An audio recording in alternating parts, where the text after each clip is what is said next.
व्याजस्वीकृतसेवया विदुरभूदगरे सरश्रीमतां मानव्याहति कैतवावनमनादीशस्त्रिलोकीपतिः संभिन्नाब्जकुलप्रसूतिविभवादम्भोजमब्जालयो यस्य श्रीगिरिजापदाम्बुजयुगं तत्स्यादभीष्टप्रदं भगवत्यै नमः पराम्बिकायै नमः।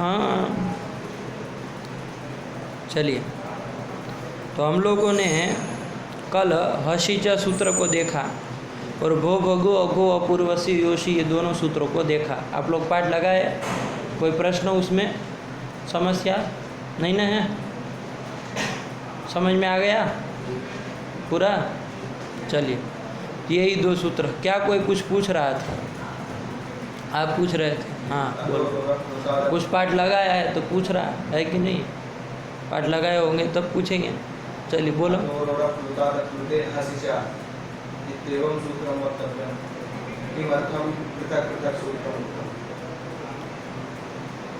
ये कल पे मैंने आपको प्रश्न किया था कि इसको देखना, तो देखिए क्या मिला।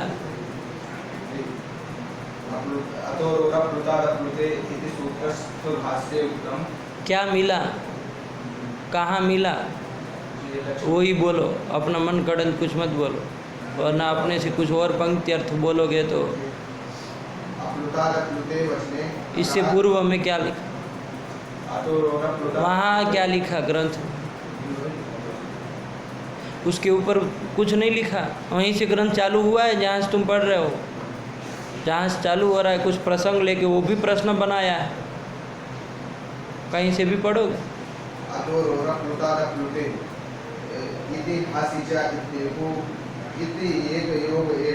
इति एक योग एव, ये एक ही सूत्र है, ये कह रहा। स्वीकार कर लिया, शंका नहीं कर रहा। ननु से नहीं ना उठाया, नच से नहीं ना उठाया, यत्तु वगैरह तो नहीं कहा, साफ साफ बता रहा। क्या कह रहा है कि अतोर प्लुताद प्लुते और अशिच इति एक योग ये भी जोड़ रहा कि एक ही योग है, अलग अलग इसको योग मतलब सूत्र, एक ही सूत्र हैं, अलग अलग सूत्र, इसको मत समझना, है कि नहीं है? तो कहा कैसे जाने भाई, यहाँ तो सब जगह छपा है, सब जगह अलग अलग छपा है। चाहे इदानींतन जो अष्टाध्यायी छपी है उसमें भी देखते हैं, इदानींतन सिद्धांत कौमुदी में भी देखते हैं, तो पूरा अलग अलग ही मिलता है। तो कैसे तुम कह रहे हो कि एक योग ये वो बहुत बड़ी बात कह रहे हो, है कि नहीं है?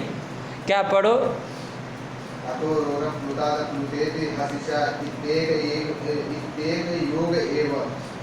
इधर आगे आ जाओ, आप दोनों लोग आगे आ जाइए। इधर कहाँ वहाँ बैठे जगह छोड़ के। हाँ, अतएव अप्लुतादप्लुते इति भाष्ये। हाँ, अतएव मतलब एक योग स्वीकारादेव, एक योग मान लेने पर ही, है कि नहीं है? समझे तुम? एक योग एक सूत्र मान लेने पर ही। अतएव अप्लुतादप्लुते इति भाष्ये अप्लुतादप्लुते वचने अप्लुतादप्लुते वचने अकार हसोः समान पदे प्रतिषेधो। ऐसा वार्तिक वहाँ पर आया। अतोरोर प्लुताद प्लुते का भाष्य देखेंगे ना, तो वहाँ पर आया है अप्लुताद प्लुते वचने अकार हसोः प्रतिषेधः, ये वार्तिक आया है। ठीक है ना? समान पदे प्रतिषेधः, ये वार्तिक आया है। तो ये क्या कह रहा है? अकार हसो हो साथ में ले रहा है ना, अकार हसो हो परयो हो प्रतिषेध वक्तव्य। अतोर प्लुताद प्लुते में लिख रहा है कि अकार हसो हो प्रतिषेधो वक्तव्य। अप्लुताद और अप्लुते यदि आप सूत्र में ग्रहण करेंगे तो समान पदस्थ जो स्थल होंगे वहाँ पर मतलब पूर्व वाला निमित्त और पर वाला निमित्त दोनों यदि समान पदस्थ होंगे तो वहाँ पर अकार हसो हो परयो हो प्रतिषेध कर्तव्य वक्तव्य, ऐसा भाष्यकार कह रहे हैं। अब देखिए, ये अकार तो समझ में आ रहा था, तो रोर प्लुताद प्लुते में अति लाते हैं तो अकारे परे, तो अकारे परे अप्लुताद और अप्लुते कहेंगे तो अकारे परे प्रतिषेधो वक्तव्य, ये तो समझ में आता है। लेकिन हस कहाँ जोड़ रहे हैं? अरे हस को कहाँ लेना देना है उसको? अप्लुते वचने के साथ लेना देना नहीं ना है, तो फिर कैसे कह रहे हैं भाई?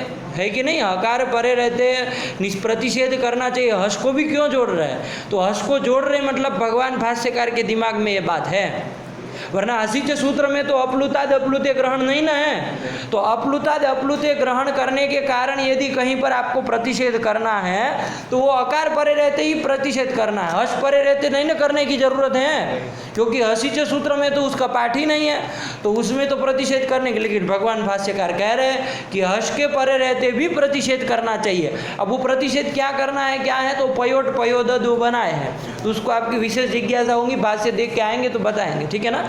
क्योंकि चूंकि अभी आप एक ग्रंथ समझने बैठे हैं तो मैं वही चीज़ समझा रहा हूँ। तो ये हस को भी साथ में जो जोड़ रहे हैं कि अकार हसो हो प्रतिषेध, तो इससे क्या निकल के आ रहा है कि दोनों मिला के एक ही सूत्र है।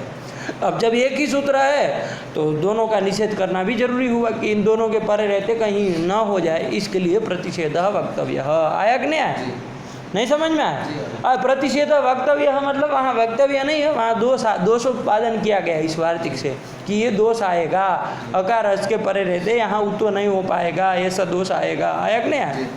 हाँ, तो इसे हर्ष ग्रहण करने से समझ में आया एक योग है वह नहीं आया समझ में। एक योग अर्थात कि अतोरोर प्लुताद प्लुते हसी च, ये एक सूत्र में वह दोनों में एक ही सूत्र है, अलग अलग नहीं है। तो ये निकाल दिया। कौन है वो, लक्ष्मी। हाँ, लक्ष्मी का ने लिखा, बहुत अच्छा लिखा, पढ़ो। अप्लुताद प्लुते वचने अकार हसोः समान पदे प्रतिषेधो वक्तव्यः इति वार्तिके अकार हसोः इत्युक्तिः संगच्छते। इति उक्तिः संगच्छते, अकार हसोः इति उक्तिः संगच्छते, है ना। अकार हसोः इति उक्तिः संगच्छते, क्योंकि क्या कर रहे भाष्यकार, अकार और हस के परे रहते उत्तो नहीं होगा ऐसा कह रहे हैं। यदि अप्लुताद अप्लुते का ग्रहण करेंगे तो अकार और हस के परे रहते उत्तो नहीं होगा, ऐसा वो कहना चाह रहे हैं। अब अप्लुताद और अप्लुते नहीं कहेंगे तो कहाँ अतोर और अप्लुताद अप्लुते अलग सूत्र है, हसीच अलग सूत्र यदि मानते हैं आप, तो ये भाष्य संगत होगा क्या। क्योंकि अप्लुताद अप्लुते करेंगे तो अकार के परे रहते उत्तो नहीं होगा, इतना ही कहना जाए। अकार हसो हो, हस भी जोड़ रहे, तो आयक नहीं आया। तो इससे क्या समझ में आ रहा है कि एक योग है ये भाष्य अनुरोध है ना, ठीक है ना। तो चलिए एक ही सूत्र माना इन्होंने, चलिए। अन्यथा हसिचा इत्यनुक्त्वा अकार हसो प्रतिषेधोक्ति असंगता स्यात्। हाँ, हसीचा ये यदि उसके साथ न माने तो अकार हसो हो ये उक्ति असंगता एवं स्यात्। आयक नहीं है, यही है, लगा ना, यही भाष्य। अब वो भाष्य का वार्तिक वहाँ किस प्रयोजन से आया है, थोड़ा वहाँ का भाष्य लगा के आइए तो फिर विचार किया जाए, ठीक। चलिए, ये समान पदे का मतलब है क्या? तुमको उस वार्तिक का एक भी पद समझ में नहीं आया है। आया है वार्तिक का क्या मतलब है, समान पदे के अतिरिक्त वार्तिक का अर्थ बता दो। चलो, अतोरोर प्लुताद प्लुते हसी च, जब ये सूत्र बनाएंगे तो अतोरोर हसी अतोरोर प्लुताद प्लुते का सूत्र मतलब पूरा हसी च से अर्थ निकलेगा ये कि ह्रस्वकार हस के परे रहने पर, प्लुत भिन्न ह्रस्वकार हस के परे रहने पर, यही ना अर्थ करेंगे भैया। वार्तिक का तुम समान पदे कहाँ का पूछ रहे हो, वार्तिक में जो समान पदे आए उसका पूछ रहा हो। मैं कह रहा हूँ वार्तिक का अर्थ समान पदे के अतिरिक्त तुमको समझ में आ गया। समान पदे के अतिरिक्त पूरा वार्तिक का अर्थ बताओ।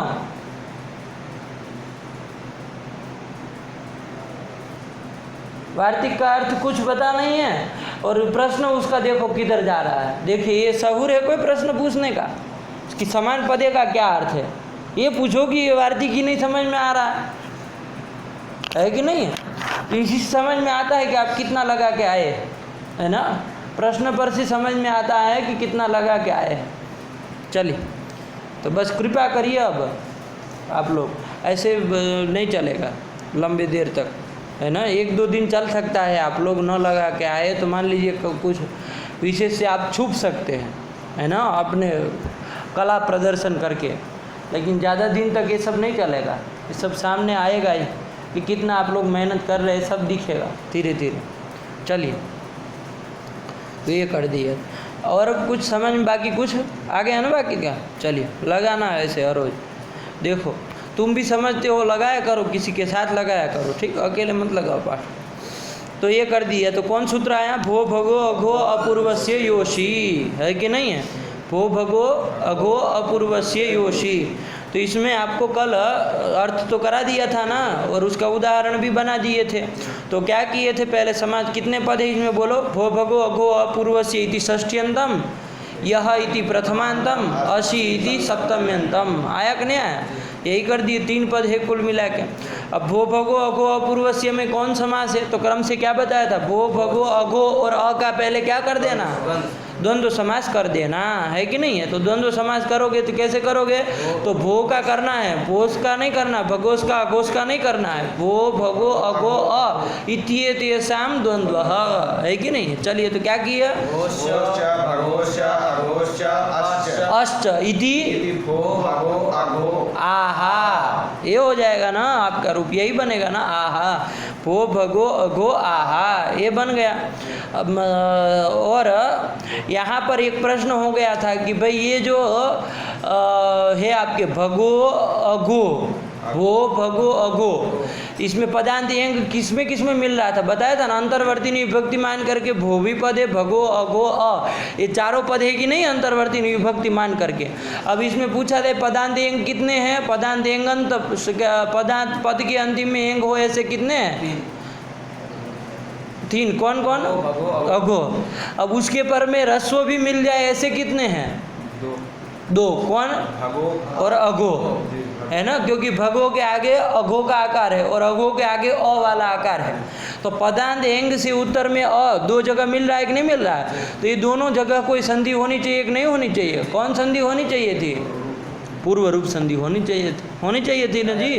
एंग, अरे ये अयादेश जो आपका है ना ये जो यवा वो भी प्राप्त है, लेकिन उसका बाद कर देगा ना कौन? पदांतादति का बताया था ना कल। अरे उसका अपवाद है, तो अपवादत्वा तो वो पूर्व रूप कर देता है कि नहीं है? तो क्या बनाना चाहिए था वस्तुतः? भो भगो घो, बस इतना ही। भो भगो घो, क्योंकि वो अंतिम अ वाला भी तो पूर्व रूप में इसमें चला जाएगा, तो कुछ नहीं वहाँ रहेगा ना। होगा कि नहीं होगा? क्या बनना चाहिए? भो भगो घो, ये बनना चाहिए। आया ना? तो ये बनना चाहिए, लेकिन ऐसा ना करके क्या कर रहे हैं? पूर्व रूप ना करके अलग अलग रख रहे हैं। तो संधि क्यों नहीं हुई? तो कहीं सौत्रत्वाद असंधि ही, सौत्रत्वाद असंधि, ठीक है ना, मूल में लिख रहे हैं, उसको समझेंगे विस्तार से। चलिए, तो अभी संधि नहीं की तो अलग अलग रखिए, कोई बात नहीं। तो क्या बन गया? भो भगो अघो आहा, बन गया ना आहा, ये बन गया। अब देखिए ये बन गया। अब इसका पूर्व के साथ समास करिए, बहुरी समास। क्या करेंगे? भो भगो अघो आहा पूर्वे यस्य रोहो, यस्मात रोहो, है ना, मतलब भो भगो अघो और अ है पूर्व में जिससे, ऐसे रू को क्या होता है? यकार आदेश होता है। तो ये अन्य पदार्थ कौन बन रहा है यहाँ पर? ध्यान दो, अर्थ समझो। भो भगो अघो आहा पूर्वे यस्मात, पूर्व में है जिससे, किससे? रू से। तो रू अन्य पदार्थ है ना, तो ये ध्यान रखिए, उसी में विशेषण आएगा। ठीक, चलिए तो यही कर दिया। भो भगो अघो आहा पूर्वे यस्य इति यस्मात्। अरे यस्य कर दिया, समझ के रखो। पंचम में बहुरी करो, यस्य कर दो, उसका औदित्व कर देना, संबंध सामान्य ने विवक्षा करेंगे। अरे संबंध सामान्य ने विवक्षा करेंगे तो षष्ठी होगी कि नहीं होगी? तो फिर कहाँ पचड़े में पड़ रहे हो? मान लीजिए यस्य बोल दिए तो उसको समझो आप लोग। तो यस्मत बोलिए, आप वही बोलना है, लेकिन यस्य बोल भी दिए तो संबंधत्व विवक्षा करेंगे तो बना लेंगे, है कि नहीं? चलिए, तो भो भगो अघो आहा पूर्वे यस्मात्, आया कि नहीं आया? पूर्व में है जिससे। इस कालों की विग्रह करो, क्या करोगे? भो भगो अघो अ है, भो भगो अघो अपूर्वः। अरे अलौकिक विग्रह पूछ रहा हूँ, रूप नहीं बोलने के लिए कह रहा हूँ कि क्या? भगो अघो अपूर्व, अपूर्व क्या होगा? जस, ऐसे नहीं बोलो तुम, अलौकिक विग्रह बोलो। भो भगो अघो आहा बोले हो ना, तो उसका प्रकृति प्रत्यय अलग करो ना। हाँ वही जस अलग कर दो, बस बाकी हो ही गया। क्या करोगे? भो भगो अघो अजस, अजस, है ना, क्योंकि ये अकारांत शब्द से ही जस लाए थे, आहा बना लिया, तो अजस। और आगे पूर्व, पूर्वे है ना, तो पूर्वे का अलग करो, पूर्व घी है ना, सप्तम्यंत रखोगे। देखो वो पीछे बना कर रहा है, क्या होगा? पूर्व जस कह रहा है जी, पूर्वजस। क्या बताए थे? पूर्वजस। अरे मूर्ख राजो, पूर्वे केवल सप्तमी में थोड़ी न बनता है, प्रथमा बहुवचन में भी तो बनता है। तो कल बताए, तुम नहीं थे क्या कल के पाठ में? तो फिर अच्छा उसे सुने हो बाद में, तो उसमें भी तो बताए ही हैं, उसको बंद थोड़ी न कर दिए थे वो बताने के समय कि आपको ना पता चला, सब चीज़ बताई थी, ध्यान से सुना करो। तो क्या कर दिया कि पूर्वजस आया कि नहीं आया? भो भगो अघो अजस पूर्वजस, ये बन गया। इसका अनेक मन्य पदार्थ से समास करो, समासत्वात् प्रातिपदिक संज्ञा शुभलुक कर दो, क्या बचा? अघो अपूर्व बना कि नहीं बना? इसका प्रथमा में सू ले और ऋतु विसर्गो करो तो एक वचन में क्या बनेगा? भो भगो अघो अपूर्व। अपूर्व, हाँ, मतलब भो भगो अघो और अ है पूर्व में जिसके, उसको क्या कहा जाएगा? भो भगो अघो पूर्व, अघो अपूर्व, यही बनेगा ना। और तस्य क्या करोगे? भो भगो अघो अपूर्वस्य रोहो, उसमें विशेषण है ना, रोहो चूंकि षष्ट्यंत है स्थानीय होने का, तो ये भी षष्ट्यंत बना लो। तो भो भगो अघो अपूर्वस्य रोहो यह स्यात्, यकारादेश स्यात्, आया कि नहीं? यह प्रथमांत है, कब होता है? अशी परे, अश परे हो तो अश में कितने आते हैं? 29 आते हैं। चलिए, तो ये इसी तरह होना चाहिए। पूछा नहीं कि उत्तर नहीं, ये तो हूँ हाँ ही करेंगे तो कुछ नहीं आएगा, लंटों की तरह बैठेंगे फिर। तो यकार आदेश होता है कब? अश परे रहते, मतलब 29 में से कोई भी वर्ण रहे, है ना। तो चलिए, तो यही कर दिया कि यकार आदेश होता है रू को। और रू कैसा? तो वो रू चूंकि उकार जोड़ रहे हैं ना, तो इसका मतलब उकारानुबंध विशिष्ट रेप यदि होगा तो उसको यकार आदेश होगा। अब देखिए, आपका स्थल था देवास अत्र, यही था ना? चलिए, देवास अत्र है कि नहीं है? देखिए ये भी लड़का है, तो वो भी पढ़ने आया, तुम भी आए, है कि नहीं? कल वो भी नहीं था, तुम भी नहीं थे, लेकिन उसको पता था जाना है तो कल का पाठ कम से कम करके जाना चाहिए।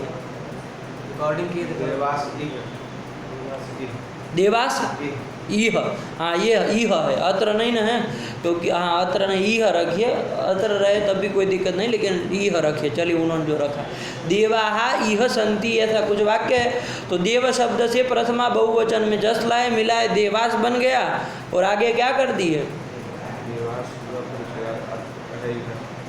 आगे देवास, देव से जस लाए और आगे यह है, ठीक है ना। देवास जस, जस का अस बचा, देव अस में क्या हो जाएगा? प्रथम यो हो पूर्व सवर्ण से पूर्व सवर्ण दीर्घ हो जाएगा अकार अकार को, तो क्या बन गया? देवास यह, ये बना।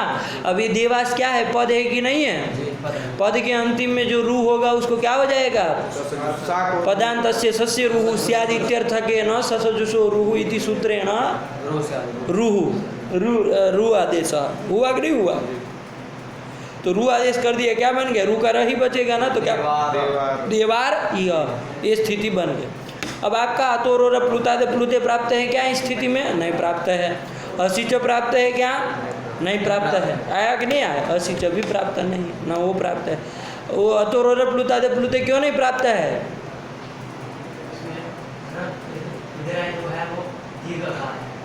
है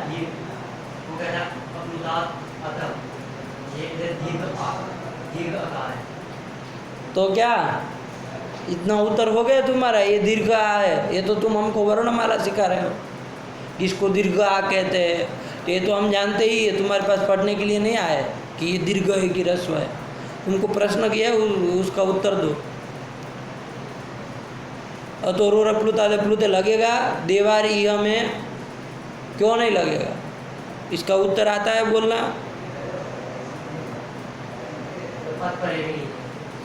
हाँ, ये उधर बोलते, इधर से नहीं बोल रहा आ रहा, अच से पर में भी नहीं है, नहीं बोलना आता है। अत कहते हम समझ जाते, ह्रस्व आकार तपरकरण किया है, तो इसलिए अत से पर में भी नहीं है और पर में अत भी नहीं है, तो जैसे उधर बोले वैसे इधर भी बोल देते हैं। काहे घबरा रहे थे उसको दीर्घ दीर्घ करके, है कि नहीं है? अरे अत से पर में होना चाहिए। असिच भी नहीं ना लगेगा, असिच क्यों नहीं लगेगा? अस परे नहीं, और वो भी अत परे रहते कहता, अत से परे रू को उत्व करता वो भी, तो उधर दोनों ओर से किसी को कुछ नहीं मिल रहा है कि नहीं है? तो इसलिए कोई प्राप्त नहीं, तो कौन लगेगा, तो ये सूत्र आ गया। तो इसने कहा कि भो पूर्वक, भगो पूर्वक, चाहे अगो पूर्वक, चाहे अपूर्वक, यदि रू है तो उसको क्या होता है, ऊ होता है, यह आदेश होता है कब, अश परे रहते। तो यहाँ पर देखो, यहाँ रू है कि नहीं है, रू मतलब उकारानुबंध विशिष्ट रेप है कि नहीं है, वो कैसा होना चाहिए, भो भगो अघो अपूर्वक होना चाहिए। तो किम पूर्वक है यहाँ पर, भो पूर्वक है क्या, अरे उसके पूर्व में भो है क्या, तो भो है पूर्व में जिसके ऐसे रू को क्या कहेंगे, भो पूर्वक कहेंगे। भगो है पूर्व में जिसके उसको भगो पूर्वक कहेंगे। अघो है पूर्व में जिसके उसको अघो पूर्वक।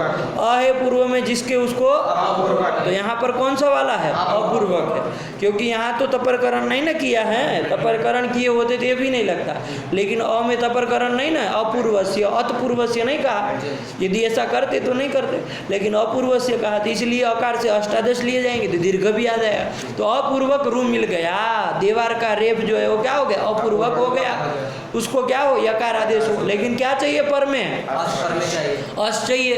अस मतलब सारे स्वर आ गए, और उसके बाद हय वर ल आ गए, 5 इधर, फिर यमंगण न जब घटत जब घटत, इतने आ गए। इसमें से किसी में आता है क्या, ये कौन आपका, ई हमें ई है ना, स्वर में ही आ गया आपका, अ ई ऊ आ गया कि नहीं आ गया, दूसरा ही अ ई, तो अस में आ गए, तो अस परे रहते क्या हो जाएगा, यहाँ पर यकार आदेश हो जाएगा, अकार आदेश, यकार आदेश हो जाएगा। तो यकार आदेश कर दीजिए, तो क्या स्थिति बन जाएगी, देवा य इह, ये स्थिति बनी। अब एक सूत्र है अत्संधि में गया है, कौन, लोप शाकल्यस्य, क्या उसका अर्थ का है, लोपो वासी पद है कि नहीं, पूरा सही से याद करो, आधा अधूरा मत याद करो, नहीं कि जैसे होंगे फिर आधा अधूरा बोलने की आदत। तो क्या कहे कि अवर्ण पूर्वक यदि यकार अथवा तो वकार है, क्या है, अवर्ण पूर्वक यदि यकार अथवा तो वकार है तो उसका लोप होता है, कब, अश परे रहते, और विकल्प से होता है। तो देखिए अवर्ण पूर्वक है कि नहीं है, अवर्ण पूर्वक है ना, तो अवर्ण पूर्वक यदि है कौन, य, तो उसका लोप कर दीजिए, अश पर में है ही, तभी तो यकार आदेश की है, अश तो पर में ही इकार, तो इसलिए क्या हो जाएगा, यकार का लोप करिए, विकल्प से करता है तो लोप करेंगे, पक्ष में क्या रूप बनेगा, लोप पक्ष से इह, ये बनेगा, और लोपा भाव पक्ष में इह, ठीक है ना, ये से 2 रूप बनेंगे, वही 2 लिख दिए। देखो लोप साकल्यस्य देवा इह आया कि नहीं आया, तो पहला लोप पक्ष में, दूसरा लोपा भाव पक्ष में। यकार आदेश तो नित्य करता है, ठीक है ना, उसमें विकल्प नहीं है, लोप साकल्य चूंकि विकल्प से लोप करे इसलिए 2 रूप बने, ये ध्यान रखिए। चलिए कर दिया। अब इधर प्रश्न एक हुआ, बहुत महत्वपूर्ण प्रश्न है, यदि थोड़ा विहंग मतलब ज़्यादा इसमें थोड़ा मतलब देखेंगे, केवल विहंग अवलोकन करेंगे तो इसमें कुछ नहीं मिलना है, अस्परे क्या क्यों कहा, इतना ही है। लेकिन यदि जिज्ञासुगण यदि कोई है तो यदि जाके उसको सही से विचार करेगा, बहुत महत्वपूर्ण प्रश्न आ रहा है। अशिकिम, क्या कहा, अशिकिम, अस्परे क्यों कह रहे हो, असी कसमय प्रयोजनाय, आया कि नहीं, किम मतलब असी ये ग्रहण कसमय प्रयोजनाय, किस प्रयोजन के लिए असी ग्रहण किए हो, है कि नहीं है, तो असी ग्रहण क्यों किए हो जी, तो कहा कि भाई असी न कहते तो कहाँ होने लगता, सीधी सी बात आपकी क्या आनी चाहिए, अस न कहते तो किसके परे होने लगता, हस हो जाता है, हस हो जाता, हस के परे नहीं होना, क्या बोल रहे, अस नहीं कहते तो किसके परे रहते, लगने परे रहते हो सकता, तो चुतिए वो हस परे अस कह रहे हो तब भी उसमें हस नहीं आ रहा है, पंखा क्या है वो, क्या तुम, अरे अस में हस नहीं आता है क्या, तुम कहाँ इन मूर्खों की तरफ बनने जा रहे हो, अस परे रहते मतलब अस परे रहते, और उनके आकार से लेके जबगढ़ 10 तक जितने आए उनके परे रहते ही होगा, लेकिन यदि न कहे तो कहाँ पर और होने लगता, कहाँ होने लगता, और अन्यत्र कहाँ होने लगता, वर्ग का जो प्रथम द्वितीय या ये पकड़ लिया, बहुत अच्छा, ये सुनना था, क्या खर परे रहते भी होने लगता है, थोड़ा दिमाग लगाओ, ऐसे सब लकीर के फकीरों की तरह मत बनो, क्या है, खर परे रहते भी होने लगता है। अरे आपको देखना, अस यदि कहे तब तो अस परे रहते, जब अगर दस तक जो वर्ण आए उसने परे रहते ही लगता है। यदि अस कहते हैं, नहीं कहते हैं तो उसके बाद वाले में भी होने लगता है। तो उसके बाद वाला मतलब कौन है? उसके बाद वाला खर है ना। तो कहाँ से खर से चालू करो, ख वो कहाँ तक जाएंगे? ख से खफा छठा था है ना, सूत्र बोलो क्रम से। और हल, लेकिन ह तो उसमें भी आ गया था। देखो बहुत ध्यान रख के पकड़ा है, ऐसे ही बुड़बक की तरह नहीं बोला है। वो शब्द बोला उससे समझ में आया कि बहुत विचार करके बोला गया उसके द्वारा, है कि नहीं है? वरना वो कह सकता था उधर चला जाता, खल प्रत्यार बोल देता, क्या कर लेता? अरे खल परे रहते भी हो जाए, कह देते कि नहीं कहें, लेकिन उसको ध्यान में था कि अस में चूंकि ह गया ही है, तो वो तो अस कहेंगे तब भी वो आया, न कहे तब भी आने वाला, उससे कोई नहीं। खर आपका अतिरिक्त आ जाता, खर के परे रहते भी क्या होने लगता? यकार आदेश होने लगता। भो भगो अघो अपूर्वक, समझे कि नहीं समझे तुम? तो भो भगो अघो अपूर्वक जो आपका रू है उसको यकार आदेश खर परे रहते भी होने लगते। ये आपत्ति देनी आया कि नहीं आया?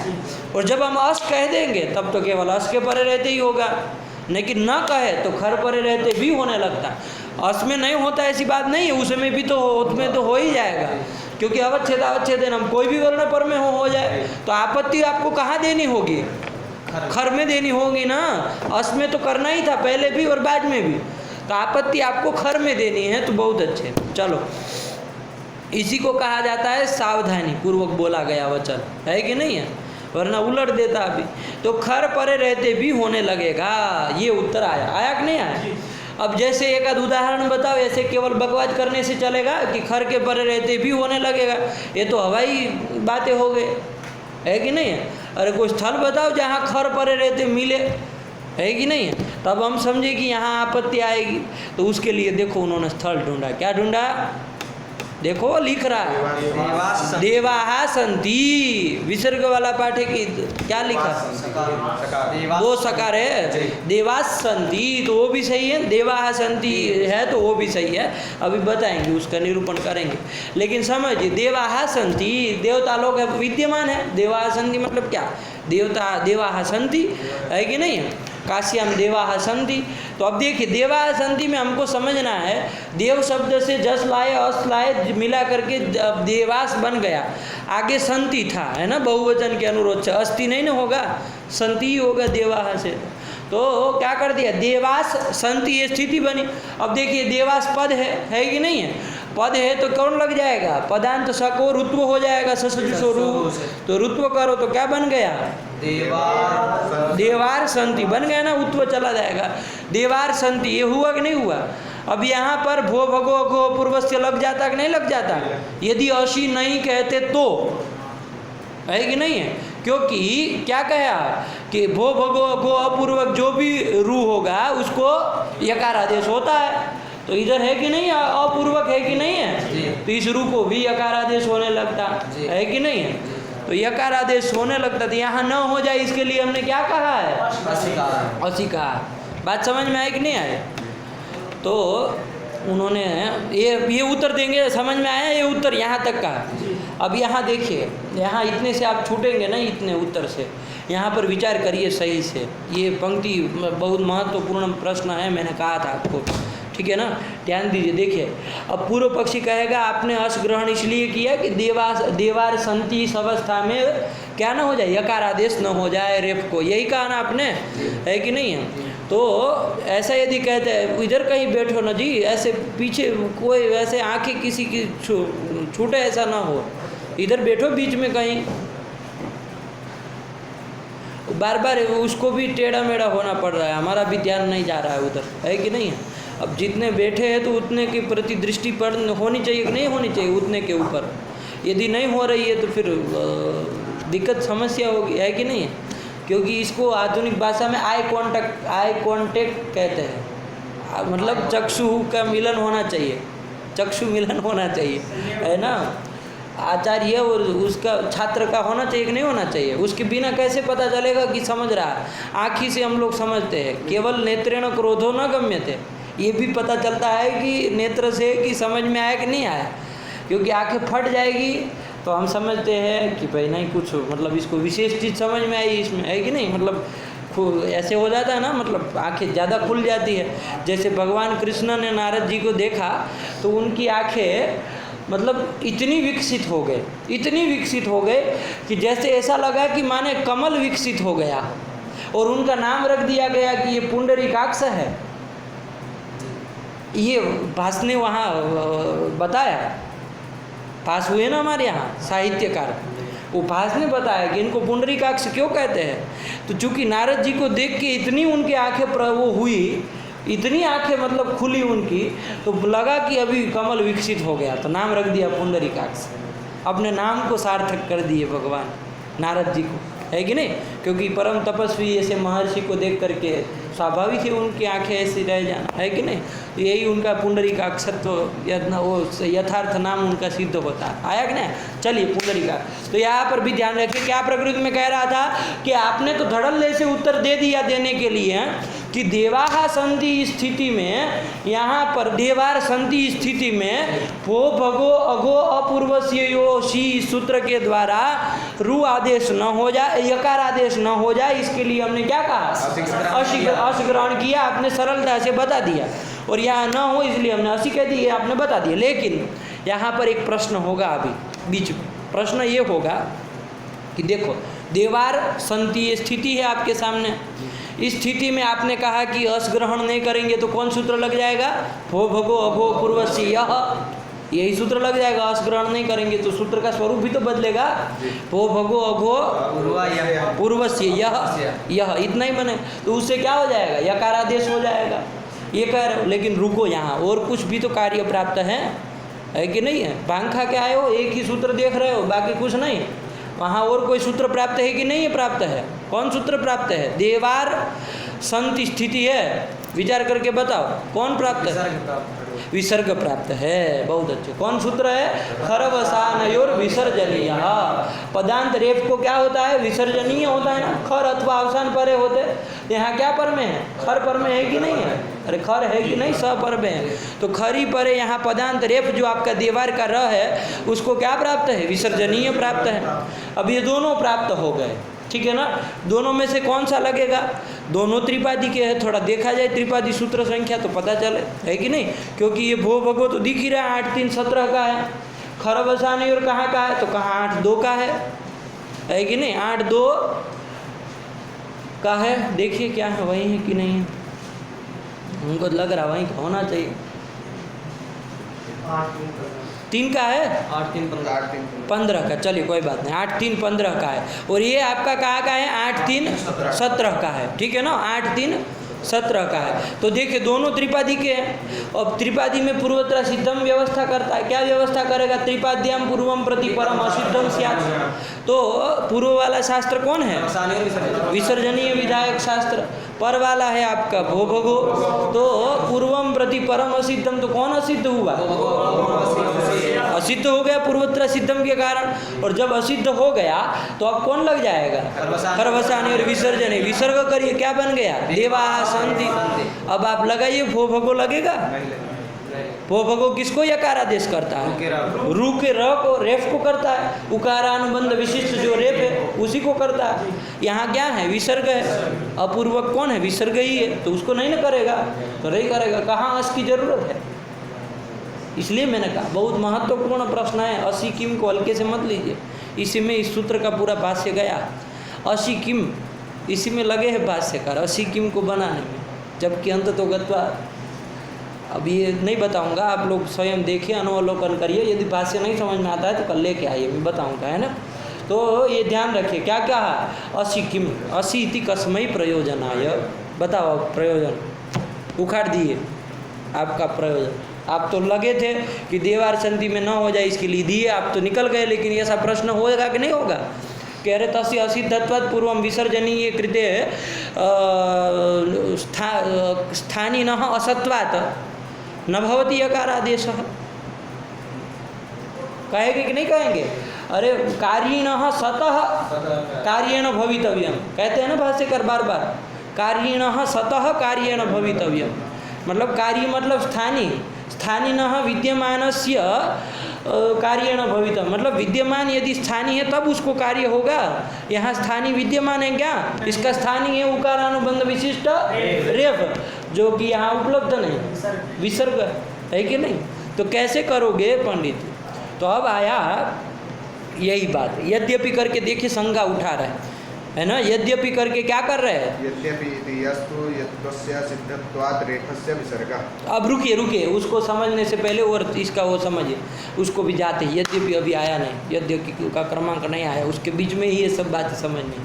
चलिए, तो ये लगा यहाँ तक का कि यहाँ पर असी ग्रहण न किया तब भी कोई आपत्ति नहीं है। यहाँ तक आया, विसर्ग हो ही जाएगा, देवाः सन्ति बन गया, है कि नहीं है।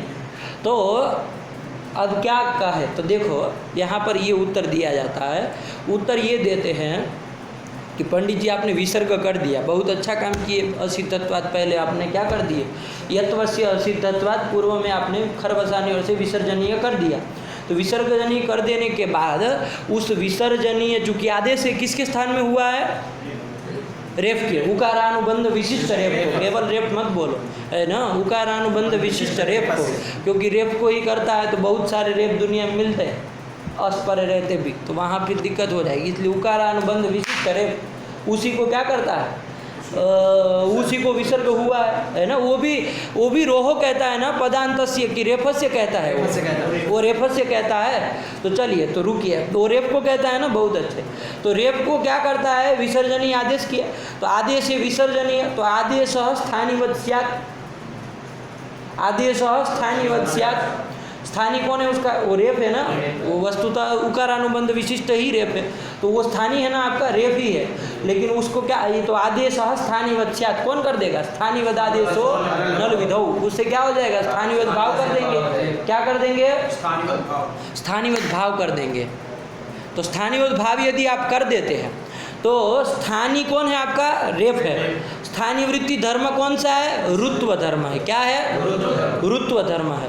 वो ऋत्व धर्म, हाँ, स्थानीय वृत्ति धर्म जो ऋत्व धर्म है वो आदेश मतलब विसर्ग में अतिदिश्यते आ जाएगा कि नहीं आ जाएगा?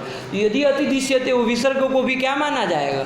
रू माना जाएगा। अरे ऋत्व आ गया, ऋत्व जिसमें होगा उसको हम रू कहेंगे, है कि नहीं। मनुष्यत्व जिसमें होगा उसको हम मनुष्य कहेंगे, चाहे वो गाय में भी क्यों ना चला जाए।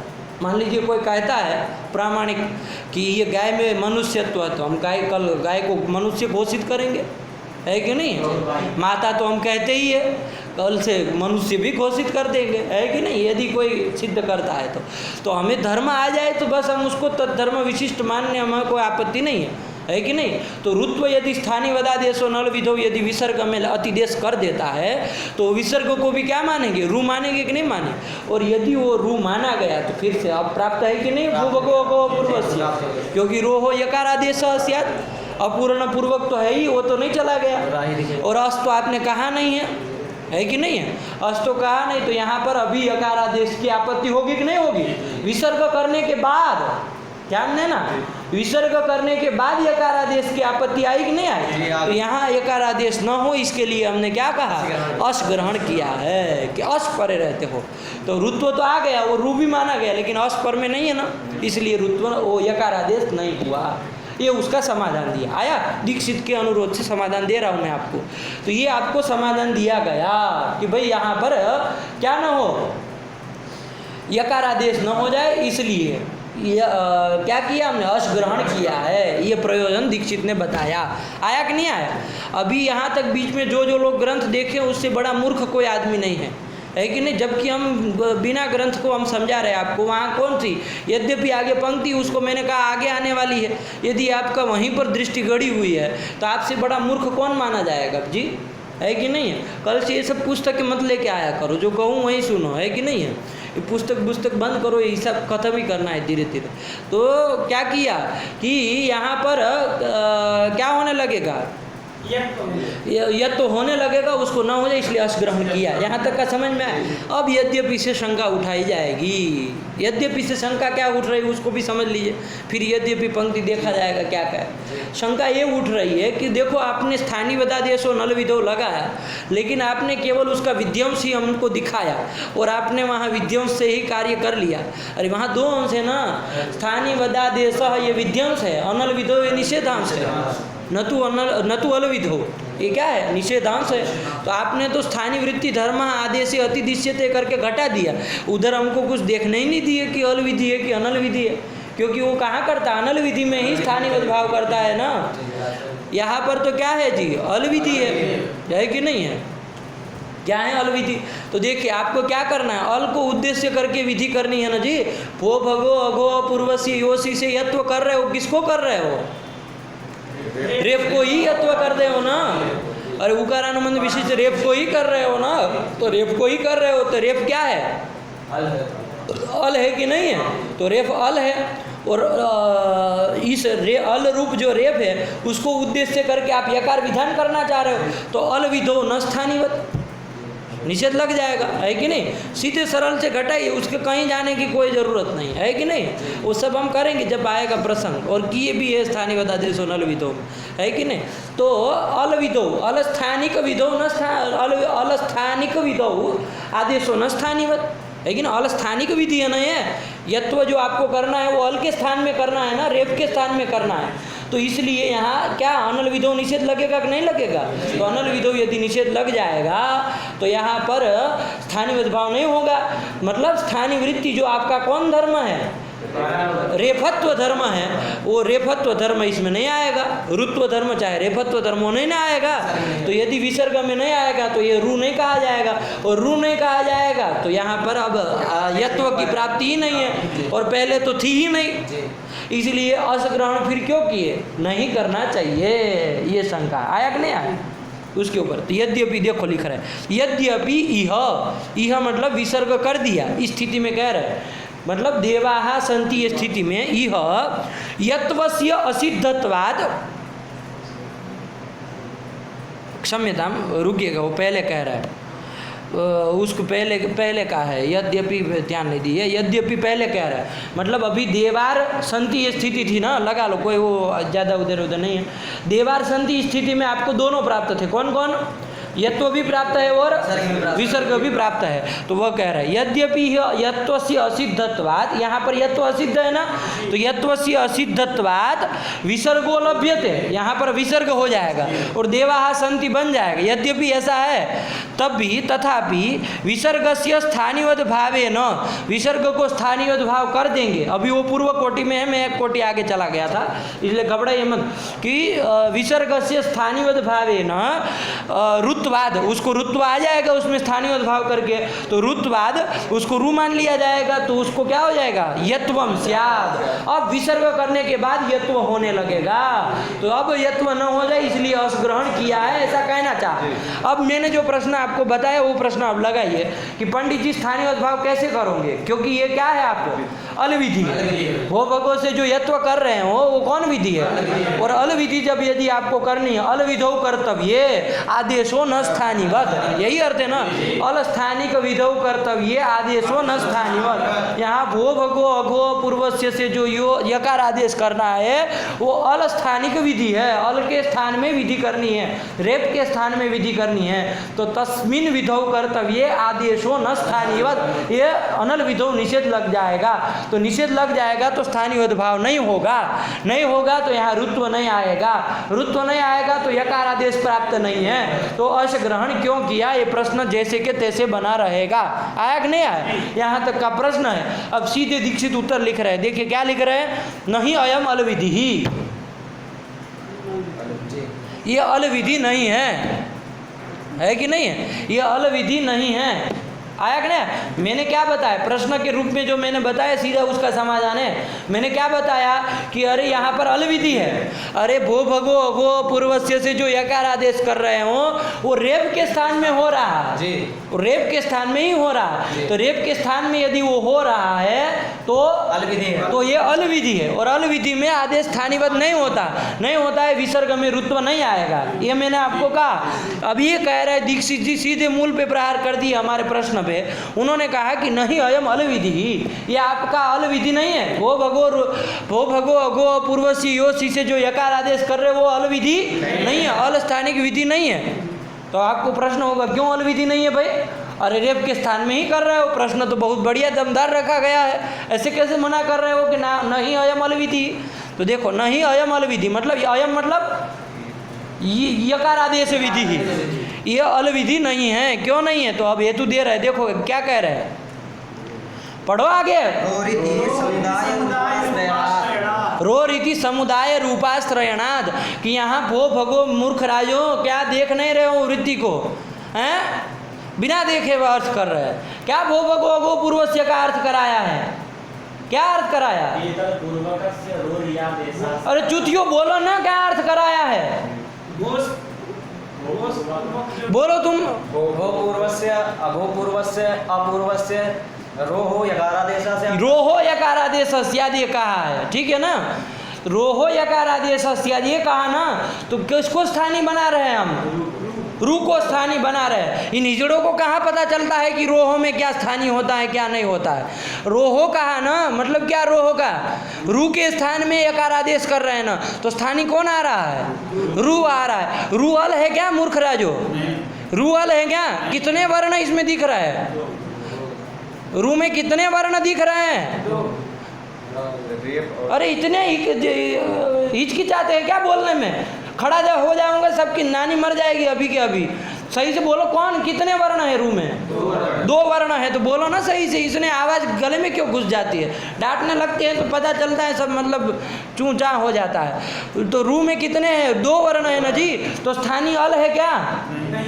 स्थानीय उकार विशिष्ट रू रेफ को बता रहा है, बता रहे कि नहीं बता रहे? तो अल विधि कहाँ हुई जी? अल मतलब एक ही वर्ण, अल मतलब एक वर्ण। तो एक वर्ण स्थानीय है क्या? एक वर्ण के स्थान में रू को यकार आदेश कर रहे हैं, तो अल विधि हुई क्या? नहीं हुई। तो वही तो कह रहे हैं कि रो रीति समुदाय रूपाश्रयणा, स्थानित्वेन हम केवल रेफ को आश्रित नहीं किए पंडित जी। रेफस्य अकारादेश याद नहीं कहे हम, क्या कहे? रोहो यकारादेश। तो हम स्थानित्वेन जो आश्रय कर रहे, किसका कर रहे? रेफ का कि रू का?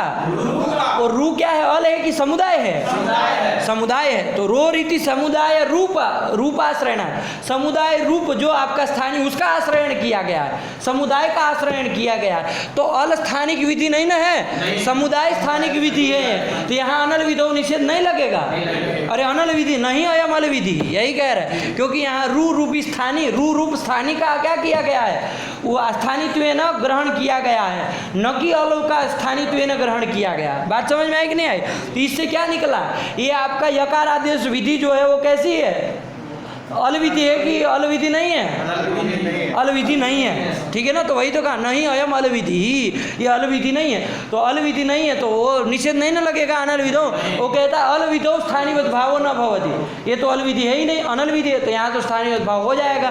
स्थानीय भाव हो जाएगा तो स्थानीय वृत्ति जो रुत्व था, रेफ वृत्ति जो रुत्व था, वो किस में आ गया? विसर्ग में आ गया। तो इसको भी रू माना जाएगा, इसको भी यकार आदेश होने लगेगा यदि अस्त नहीं कहेंगे तो। इसको यकार आदेश न हो जाए इसके लिए हमने क्या कहा है? अस ग्रहण किया है। तो अस कह दिया, तो अब स्थानीय भाव हो जाने पर भी अस चूंकि पर में नहीं ना है, क्या पर में है? सकार पर में है। अरे चूतिए दुनिया भर का प्रत्याहार पर में हो, हमें क्या मतलब है? पर में क्या पूछा? स पर में। ये बोलो खर पर में है, अल भी पर में है, हल पर में है, सब पर में है। अब हजार चीज़ें बोलो, ये व्याकरणों की हमको बहुत ये दिक्कत समझ में आती है। अरे एक सटीक उत्तर होना चाहिए प्रश्न का, इधर का उधर देते हैं सब मूर्ख राज। थोड़ा पढ़ लिया करो न्याय व्याय। कुछ क्या करते हैं? स पर में है तो खर पर में, वो आपका अश पर में नहीं है, इसलिए अभिरुत्व यकार आदेश नहीं होगा। यही आया कि नहीं आया? चलिए, तो यकार आदेश नहीं होगा, तो ये यकार आदेश न हो इसीलिए के लिए हमने क्या किया? अश ग्रहण किया है। किस्सा कहानी समझ में आई पूरी कि नहीं आई? इसको ध्यान से एक एक बार एक से एक कोटि बिठाना। थोड़ा भी इधर उधर कोटि में करोगे तो ये सब विजड़ों के लिए शास्त्र नहीं है व्याकरण। चलिए, तो ये कर दिया, रो रीति समुदाय रूपाश्रयणात् बना ना। तो अस ग्रहण करना पड़ेगा कि नहीं करना पड़ेगा? करना पड़ेगा। इसको कोई बोल सकता है अभी क्रम से? कल सुनाना है इसको। 6 से 7 कोटि इसमें क्रम से जाएगी, है कि नहीं है? 6 से 7 कोटि इसमें बनेगी, क्रम से आपको कल बताना है। चलिए, इसके बाद क्या कह रहे? घोष भघोष अघोष इति सकारांता निपाता। ये हम सूत्र जब से चालू किया तब से बता रहे हैं कि भोष भघोष अघोष शांत निपात है कि नहीं है? और यहाँ हाँ,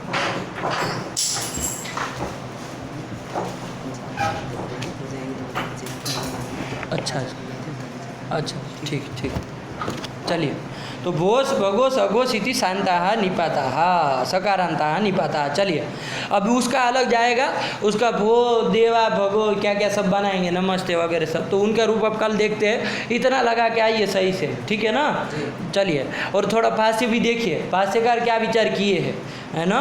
असी किम वहीं से चालू हुआ है इसका भाष्य, और थोड़ा विचार उसका देख के आइए। उद्योग है आनिक आपका आनिक तो ध्यान में नहीं हमको भी, लेकिन वो 6वां भाग में मिलेगा। वो 6 भाग में जो भाष्य प्रकाशित है ना, उसमें 6वें में मिलेगा, ठीक है ना। तो उसमें देखिए आनिक तो जाएगा बहुत, चूँकि 8-3 का है ना, तो बहुत उधर जाएगा पूरा है। हाँ, उसमें होगा, PDF नहीं होगी उसमें भी आए तो नहीं है, तो दुनिया भर का यहाँ चौखंबा छपा हुआ है, उसका निकालो वहाँ से। मूर्ख राजो, आज के बाद बताओ मत कभी की पुस्तक नहीं है। ये कौन तरीका है जी? अब सब हम आपको उपलब्ध कराए, पुस्तक लेके, भाष्य भी दिखाए ले करके, ये कौन तरीका है जी? देख के आइए वहाँ PDF में देखिए, चाहे कहीं पर देखिए, उस भाष्य को देख के आइए, यदि थोड़ी सी भी जिज्ञासा शेष रही तो। हंस रहा है मूर्ख तरीका। चलिए, रखा जाए पाठ। व्याज स्वीकृत सेवया विदुरभूदगरे सर श्रीमताम मानव्याहति कैतवा वनमनाधीशस्त्रिलोकीपति संभिन्नाब्जकुल प्रसूति विभवादम्भोजमब्जालयो यस्य श्रीगिरिजापदाम्बुजयुगं तत्स्यादभिष्टप्रदं भगवत्यै नमः। पराम्बिकायै नमः।